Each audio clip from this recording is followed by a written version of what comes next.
So, what does reclaiming sovereignty in your sexual life look like? Maybe it's about reclaiming the language, just like how I reclaimed pussy, therapust. I had to do a process of reclaiming even the word pleasure. That just icked me out for so long. But what helped me get there was calling it something different for a time being. I called it a sex lab because that really drew me in. That made me curious. That made me feel like this is an experiment and my body is the freaking lab itself.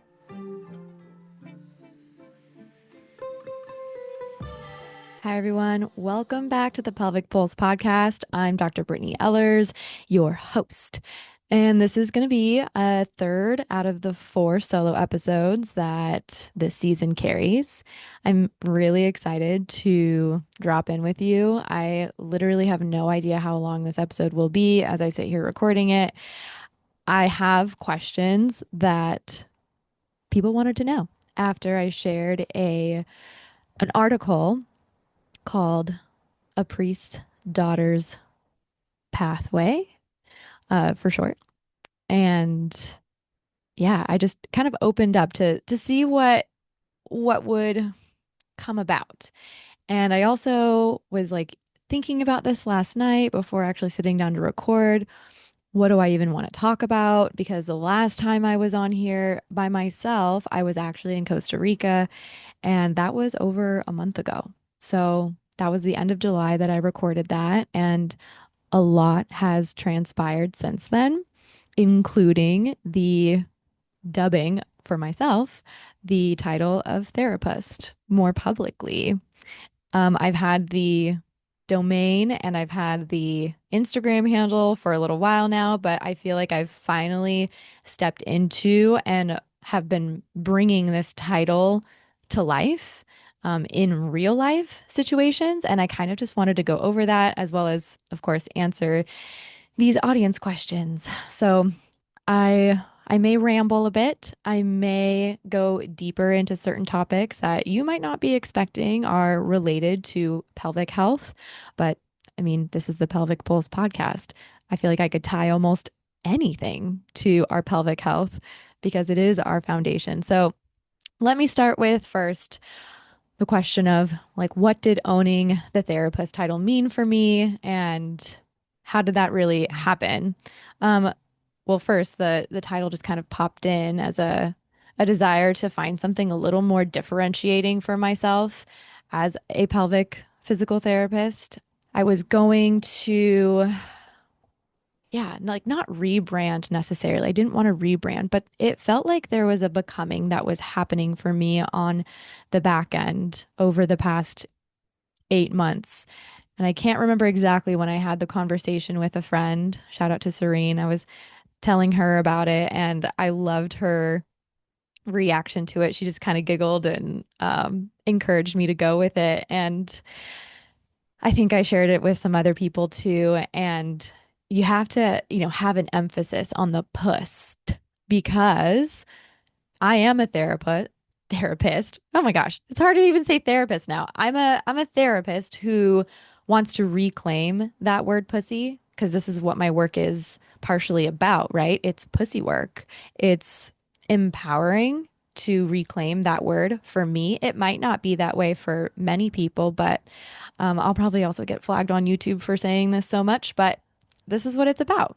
It's about reclaiming the entirety of that part of our body, including the language that we use for it. I don't use pussy as like an insult ever to a female or a male. So keep that in mind. I did go to a birth workers breakfast the day that I left for Costa Rica. And I was in a circle of these birth workers, many of which were doulas and chiropractors and mental health therapists and like sleep consultants. Super amazing, all great. There were also 2 pelvic floor physical therapists. And if you've been in my world and in my work for a while now, I don't love calling myself a pelvic floor physical therapist.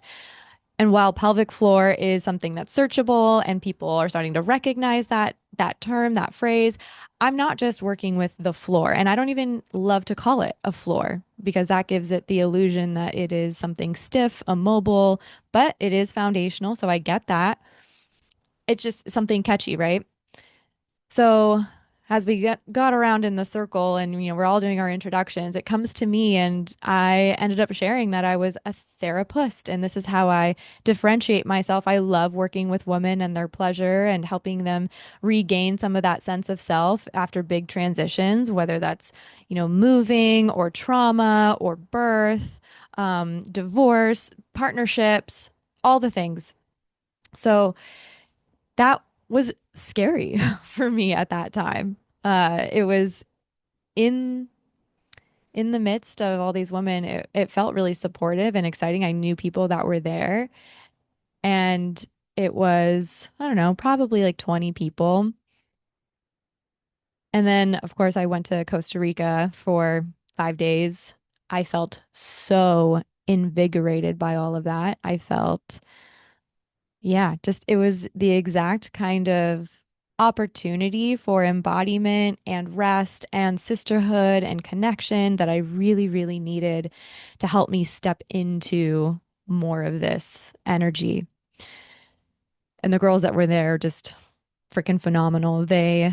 Were, they're just like the best hype women, like the best group of women to be around, like hands down.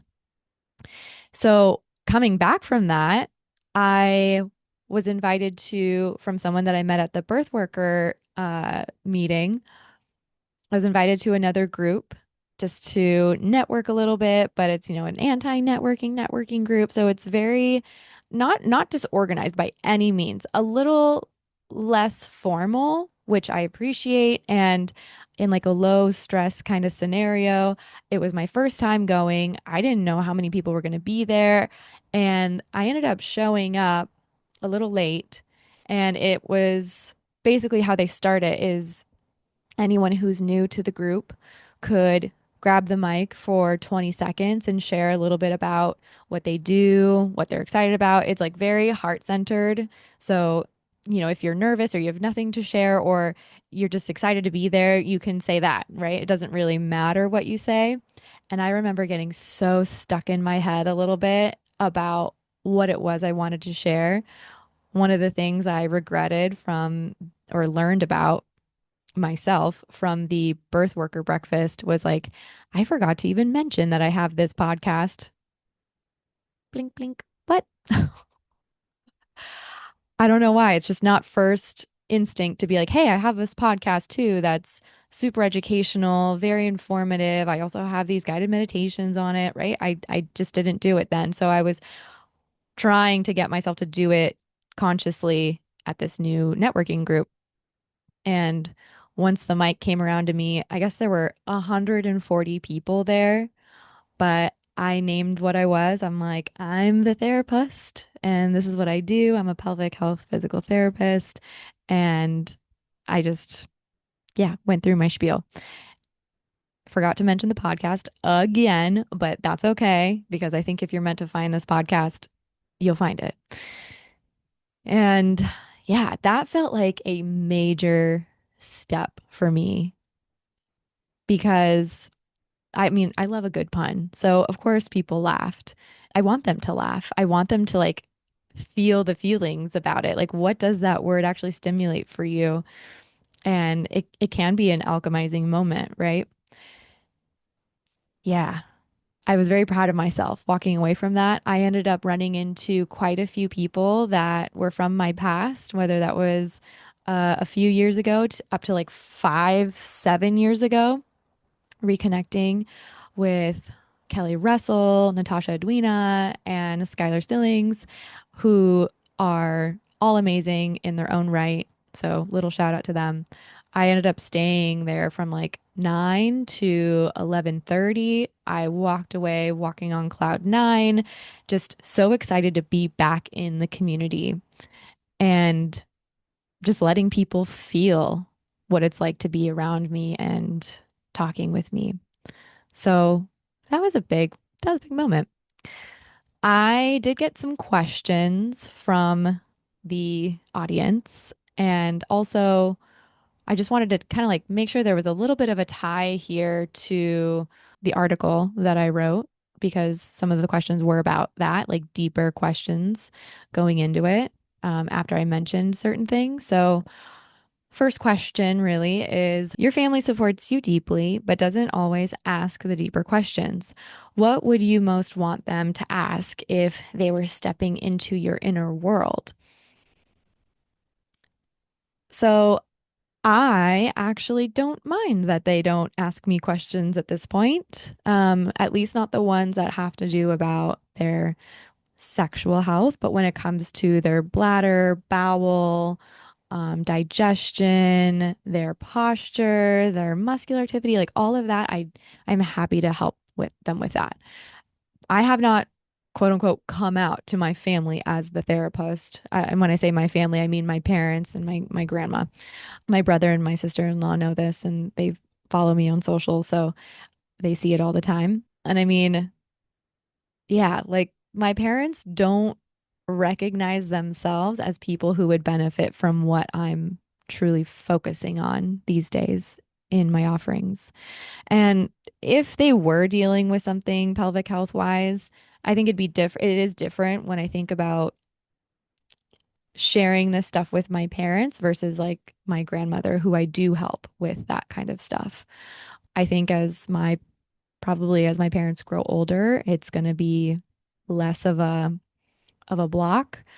And I don't necessarily see myself as stepping into a super big provider role, but I do see myself being a supportive, loving daughter. And if they shared stuff with me or they asked things of me, I'd be happy to help and answer. And actually, it kind of goes in an opposite direction right now. Like for me personally, I'm in this stage of asking them a lot of questions in regards to like periods, pregnancy, birth, postpartum, like how it was for them raising small children.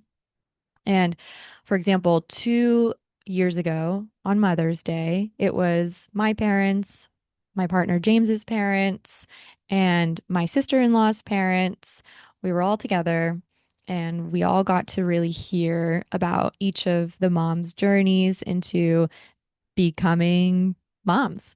And they each shared about their birth stories for their two children. Each of them have had two children.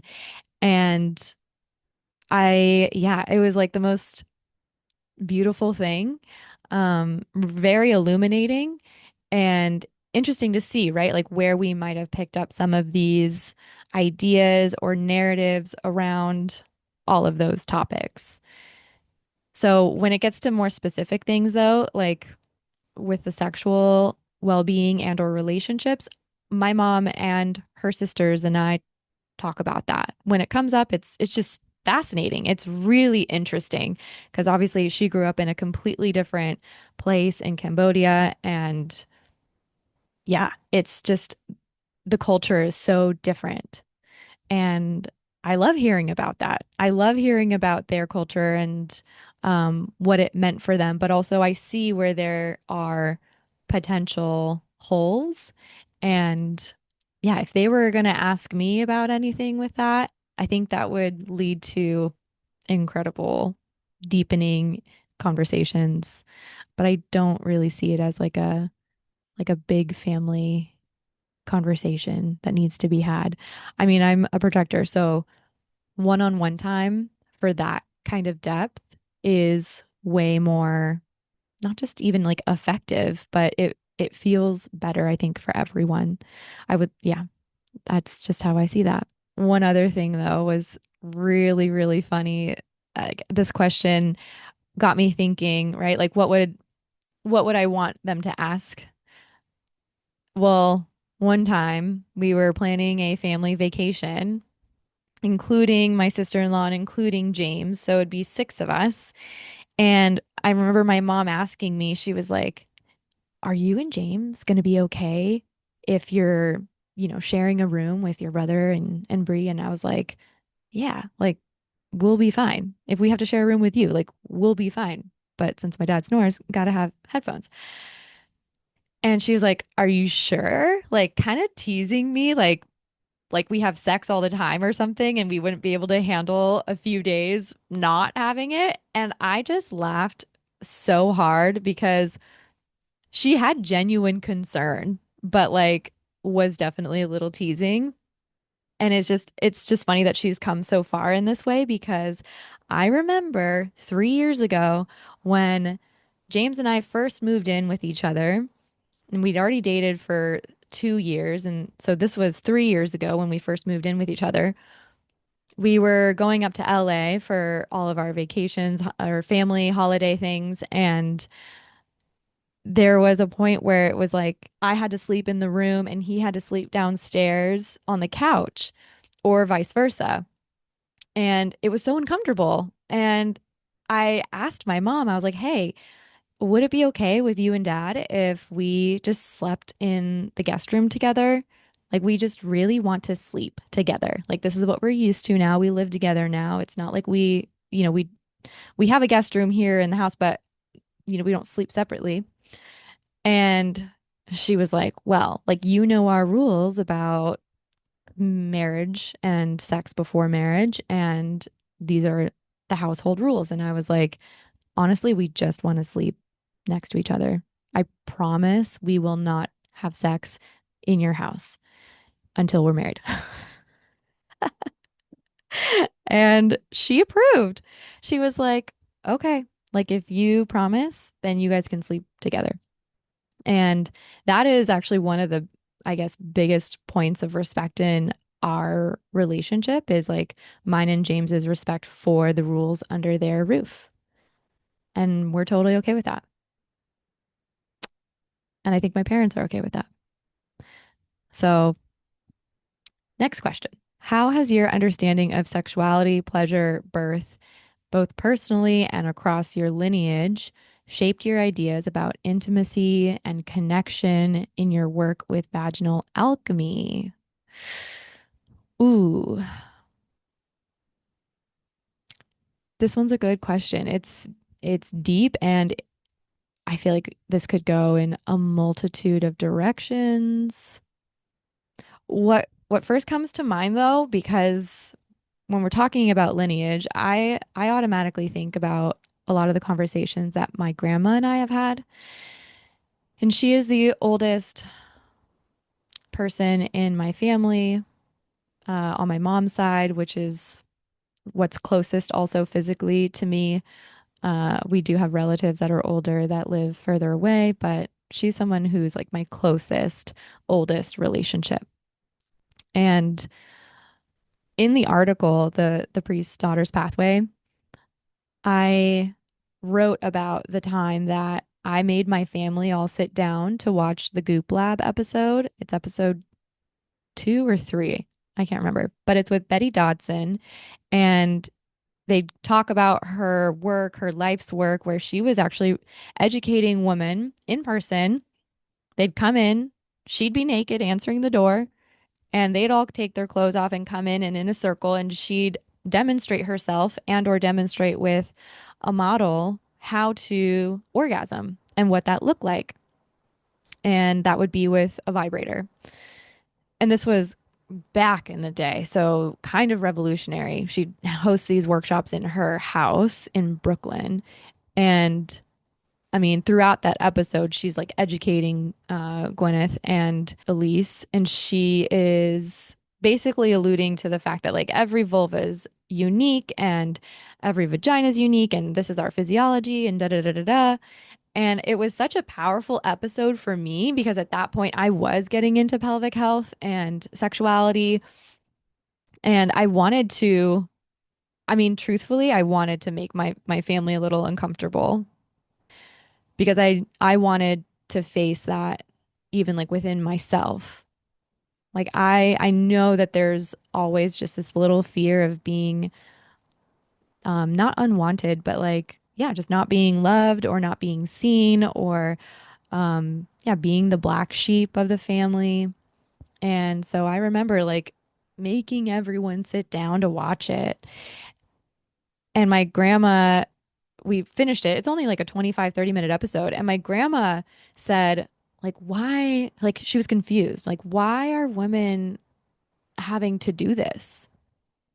And for background information, she was someone who married her husband and then he was taken from her essentially. Like, he died in Cambodia and they had had 5 kids together. And when he passed away, she came to the United States as a refugee with her 5 children, and she never took another partner.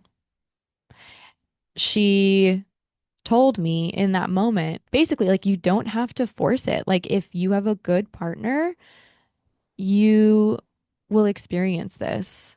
Like, if you just keep trying, you'll experience this. Like, it was so simple to her, which I mean, I appreciated and I love that that was her story. I think that's like such a beautiful story. And she says this all the time that she had the best husband. Like there was no one else that she would have wanted. And so she didn't, she didn't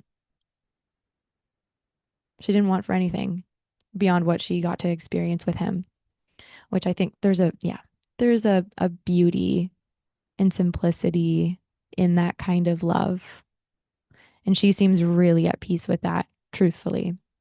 Because I mean, she'd had a lot of other concerns also in the background. So, yeah, I just thought that was really incredible. And it did change my feelings about intimacy. And I'm like, you're right. Like, a lot of women aren't taught this stuff. And they also maybe don't even feel brave enough to try with their partner that they actually love. And I had to explain a little bit about my experience and what it was that I really wanted to like express was that like women's pleasure was important and should be more valued. And I mean that kind of ties into another question. I have it not next, but the one after that. But I think I want to name this part first because it's important when we think about women's pleasure and the orgasm gap that happens. Like, why is that happening? Is it just because we're not prioritizing it? Is it because we don't know our bodies and our partners don't know our bodies? Our partners aren't taking time to learn our bodies. We're not taking the time to teach our partners about our bodies because we just circles back. We don't know. There could be so many different blocks that come up with that, as well as what we've trained ourselves to get off on, if we're going to use that phrase. I don't love that phrase because like it feels like a dumping of energy versus like a recirculation of it or like an empowered expression of that energy. So the next question was, can you elaborate on your stance on porn? And that was something that I mentioned in the article as well, because I really wanted to align with a partner who had the same outlook on masturbation and porn. And it's really, really interesting because I've had to grapple with, well, like if my partner is masturbating, how do I feel about that? And as someone who literally preaches self-pleasure and self-knowing, I'm not going to give a partner shit for masturbating. I actually want him to do that because then he can come to me and tell me exactly what it is that he likes. My hang up is, how are you masturbating? Are you using porn? How often are you using porn? What are you looking at if it's not porn? Maybe you're looking at a magazine. Maybe you're looking at a photo or a video of your partner. Maybe you are just using your imagination. Maybe you're living in fantasy and you're reading your fantasy novel and you're getting off that way. I actually combined, or I got a few stats on this. I I personally feel like porn use is very similar to, at least the effects of porn use are similar to the effects of vibrator use on a regular basis. And just so you know, 46 to 74% of men and 16 to 41% of women use porn regularly. And there are young women and young men, 16% of young men, 7% of young women who use porn daily. What the outcome is for frequent porn use, it alters reward circuitry, it desensitizes pleasure pathways, and you are two times more likely to feel depressed and lonely.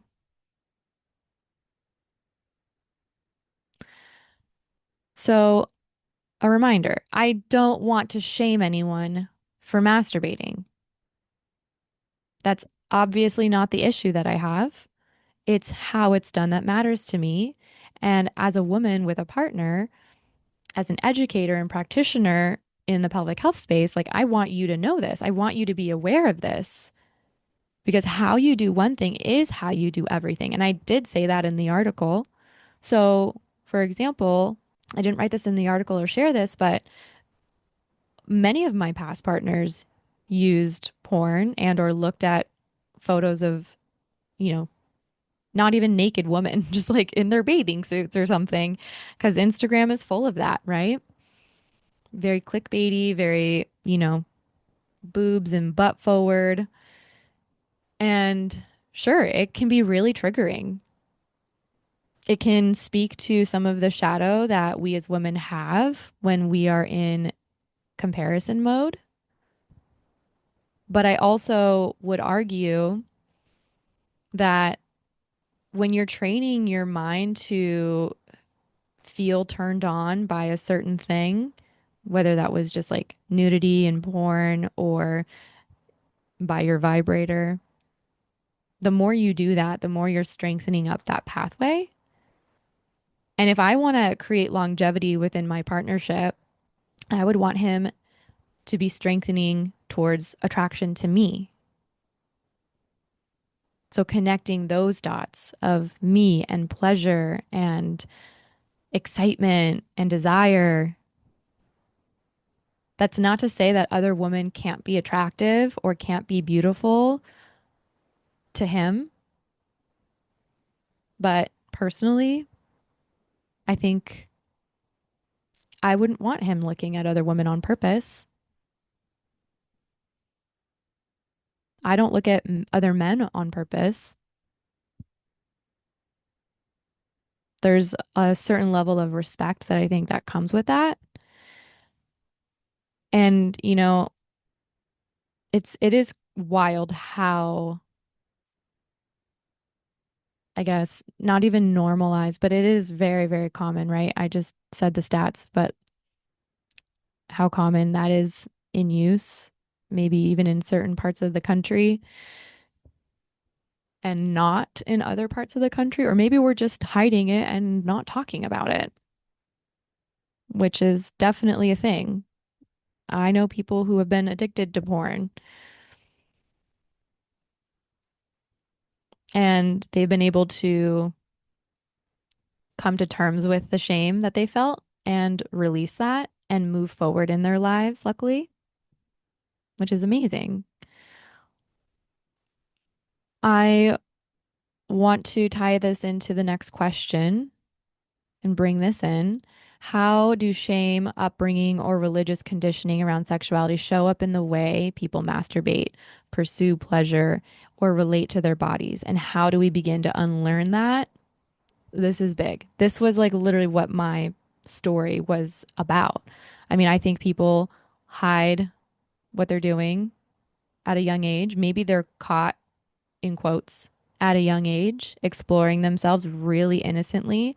This is why I love the phrase erotic innocence and reclaiming that, because Eros is just desire, right? It is, it's not a murky energy. It's very clean. It's very innocent when you're young and exploring yourself. And it only gets this twinge or layer of shame when someone reacts a certain way to you doing that thing. And so I think sometimes the getting caught, like that feeling of shame can be so internalized and so ingrained. And personally, like I was never quote unquote caught exploring myself. I was caught taking the pill, and that's when I broke out in hives. But I just saw this post the other day. A friend shared it. Shout out Katie O'Connor. She always has the funniest and best finds that really hit me in the feels. And it was a post where a girl was sharing about how her dad would respond to things that she shared throughout the years, like whether she thought she was going to get in trouble, or even like if a friend would get in trouble, or if, yeah, she felt a certain type of way about it for herself. The way her dad responded every time was, I'm glad you told me.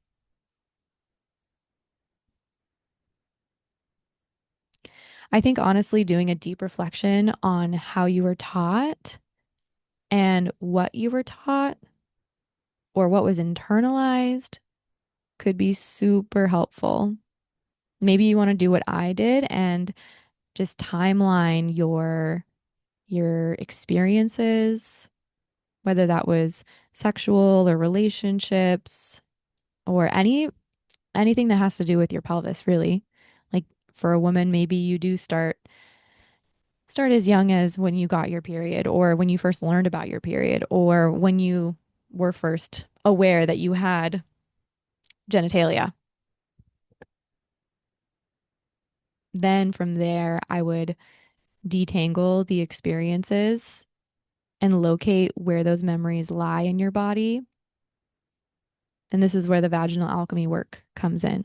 When you're ready to sit with those underlying emotions and work with your body and the tissues and the energy, you can transmute those memories and those feelings of shame, guilt, or anger. That's how you process it. So you have to unlearn by, I think, being not to always throw in to be magnetic, but um their languaging I love, but the word expander comes to mind. If you're not expanded in the ways that you want to show up in your life, whether that is at home or at work, in your relationships or just with yourself, like how do you want to be able to express your sexual energy?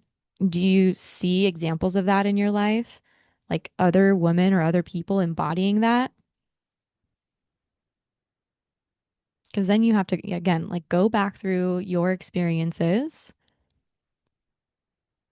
see where you picked up some of these things. And I'm not saying you have to consistently go back and do this inner child work all the time, but you'd be surprised how often the same memory comes up where there's just a deeper layer to it. And there might be the demand for deeper understanding until you can move through it to move on. Hmm. Last, or I guess it's not the last question. We've got three more questions to go. Okay. What does the orgasm gap reveal about the cultural undervaluing of women's pleasure, and how can awareness help us change this? Okay. More stats for you. I come prepared. Men orgasm in 90% of encounters, women in 54%, and only 40% of women report sexual satisfaction. Just 16% of women orgasm regularly compared to 44% of men. So, something I want to just name first and foremost is, I mean, I don't think that orgasm and pleasure equate to the same thing. You can have pleasure without orgasm. I think people put a lot of pressure on having their orgasm, And these stats don't lie either. Like, and also, I'd be curious about this study that said that 40% of women report sexual satisfaction. So the other 60%, like, what makes their sexual experience dissatisfying? I'd be very curious to know that answer. And also, okay, next question, and I'm going to tie this all together. What does reclaiming sexual sovereignty look like in day to day life? And how does vaginal alchemy support that? Okay, I think that if anything, vaginal alchemy is going to help you question, like find awareness around, question, and then rewire. How do you masturbate, self pleasure, or connect with yourself? What do you do out of habit versus choice? What are you resistant to doing? And what are you not resistant to doing? And if only 40% of women report sexual satisfaction, part of sovereignty and closing that gap is claiming responsibility. If you don't know your body, if you don't know your pleasure pathways, maybe because you're not expanded and you don't know what's possible, stick around, you'll find out. What are you doing about understanding your sexual satisfaction? What are you doing to learn about how your body works or what's pleasurable to you? I don't care, honestly, if you learn from me or from someone else. But I think it would do everyone a favor if more women were walking around feeling more satisfied.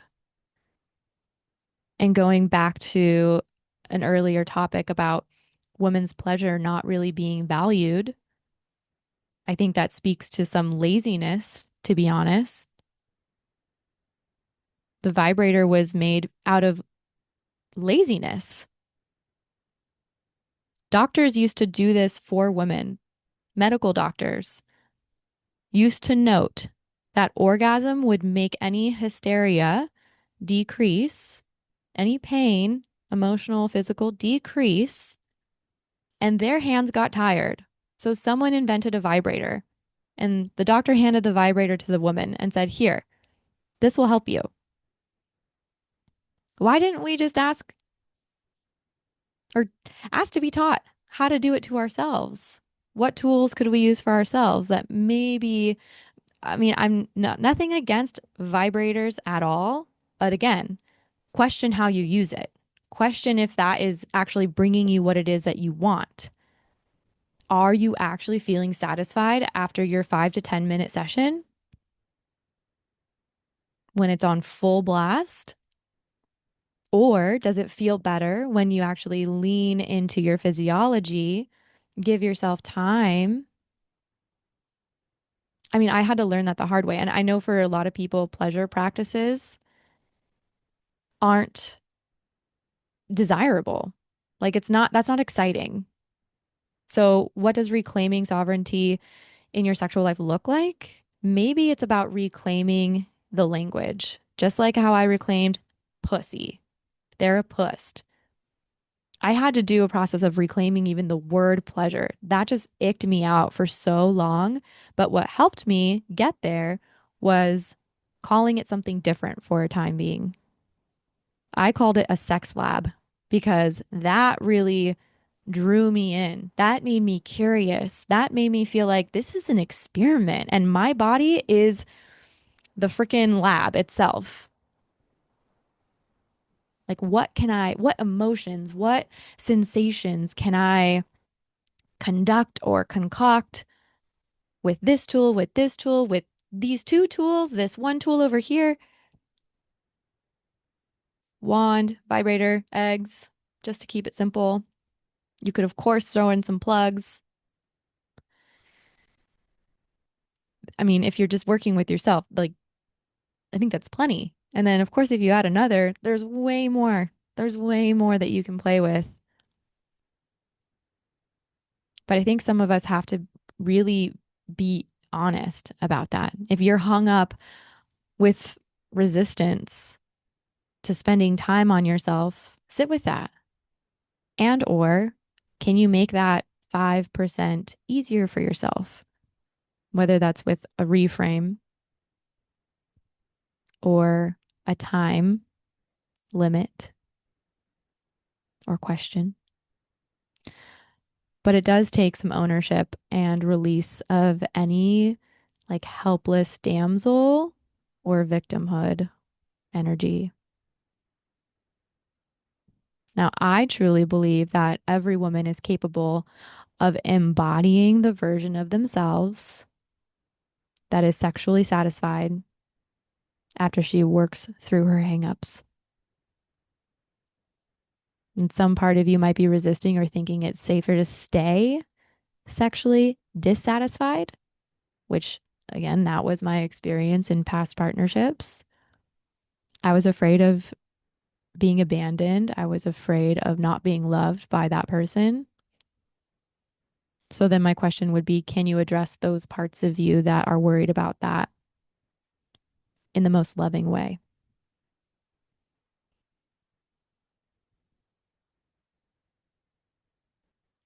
Okay, final question. Looking across your own story, family, lineage, porn, pleasure, shame, what's the through line that connects it all back to vaginal alchemy? Ooh, ooh, ooh. Okay. I take a lens of yoga kind of with this. I learned it through my yoga teacher trainings and through classes and whatnot. Awareness is the first step, and awareness is the portal. Connection is the medicine. I personally wanted deeper connection to myself, to my partner, to my family, to my sexual energy.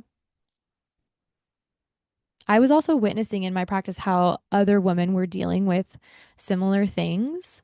And one tool that we were all missing was the encouragement and guidance to go deeper into ourselves, like physically with hands and wands. So, vaginal alchemy was created for someone who has a similar backstory to myself, right? Didn't get the education that she was actually curious about from her earlier years and had to really research and maybe string a lot of things together. Maybe it's not making complete sense right now or yet, but vaginal alchemy also includes the guidance to actually do the practices that might get you closer. I don't even want to say might, it will. It will. Some big words are coming to mind. There is quite the shattering that can happen when you do some of this work. It shatters past parts of you that are ready to be let go of. It can also bring up a lot of grief and anger and past shame or guilt. But this work will give you the permission to explore that on your own and in group with your physiology and with your nervous system leading the way the entire time. And again, it's opened up so much for women from healing in partnerships, healing postpartum, growing deeper in their own appreciation for being a woman, feeling like a queen, having the confidence to stand up for and magnetize whatever it is that they wanted in their life. Fuller expression, embodiment, and self love from the inside out. That's all I want for women to experience. And if you're like, hell yeah, I want that, then it's yours for the taking. You can start today, literally. Podcast listeners get 10% off, honestly, anything. I feel like not a lot of people know that because you don't listen to the outro, and that's where all the discounts live. Pelvic Pulse, all caps. Try it. It's all in the show notes. You can, again, start it today. Or if you do need a little more information and inspiration, I want you to head over to my YouTube if you're not already there. hit subscribe because we're almost at 500 subscribers, and check out the playlist. Learn about Vaginal Alchemy Reloaded, or it'll say The Alchemy Reloaded. And just watch all those videos and see if it sparks anything in you.